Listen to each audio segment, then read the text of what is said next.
কারণ ৭১ আর ৭২-এর চেতনার কথা বলে যে ব্যবসা বাজারজাত করবার চেষ্টা করা হয়েছিল, খুচরা ব্যবসায়ী মহাজন পাইকার মধ্যস্বত্বভোগী দোকান পাট কুপি নিবিয়ে পলায়ন করেছে।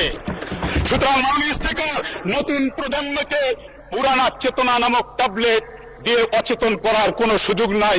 মানুষ যথেষ্ট কনসাস মাননীয় স্পিকার। আর ৭২-এর সংবিধানের কথা মাননীয় ব্যারিস্টার আন্দালিব রহমান পার্থ সংসদ সদস্য উনি বলেছিলেন আমাদের নাকি গাত্রদাহ হয়। মাননীয় স্পিকার, আমি মনে করি গাত্রদাহ জাতীয়তাবাদী দল বিএনপির হওয়া উচিত। কারণ এই সংবিধানের ৬ষ্ঠ তফসিলে যেই স্লোগান দিয়ে জাতীয়তাবাদী দল যার নেতাকর্মী উজ্জীবিত হতো, স্বাধীনতার ঘোষক জিয়া লাও লাও লাও সালাম, এই সংবিধান সেটিকে ওই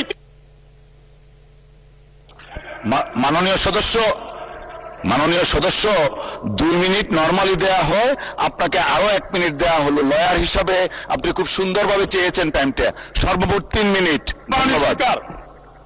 আজকে এই গাত্রদাহটা দিয়ে হওয়া উচিত।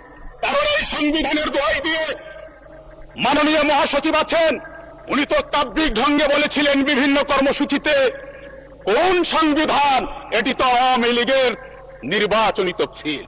মাননীয় স্পিকার, সেই সংবিধানের মায়াকান্না যখন আমরা দেখি তখন আমাদের মনে পড়ে যায় হাজার মিলিয়ন প্রশ্ন জাতির সামনে ভেসে ওঠে।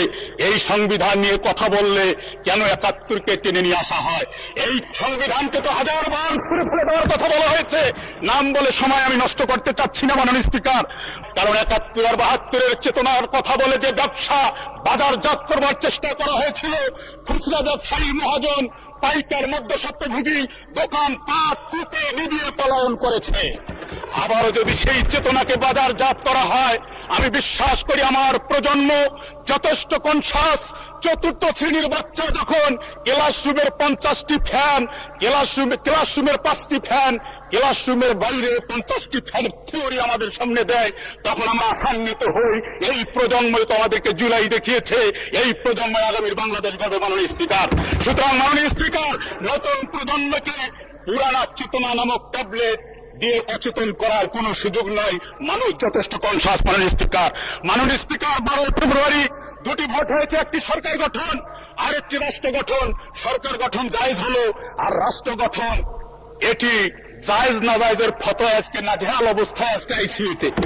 মাননীয় স্পিকার, একটি জায়েজ হলো, একটির স্বীকৃতি দিলাম, একই গর্ভের ২টি সন্তান জন্মগ্রহণ করলে একটিকে স্বীকৃতি দিলাম, আর একটির ডিএনএ টেস্ট পজিটিভ হওয়ার পরেও তাকে গলা চিপে হত্যা করে মর্গে পাঠাচ্ছি। জাতি এ নিয়ে আজকে খুবই কষ্টে আছে, জাতি জবাব দেবে, না হলে নতুন করে আবার। ধন্যবাদ মাননীয় সদস্য।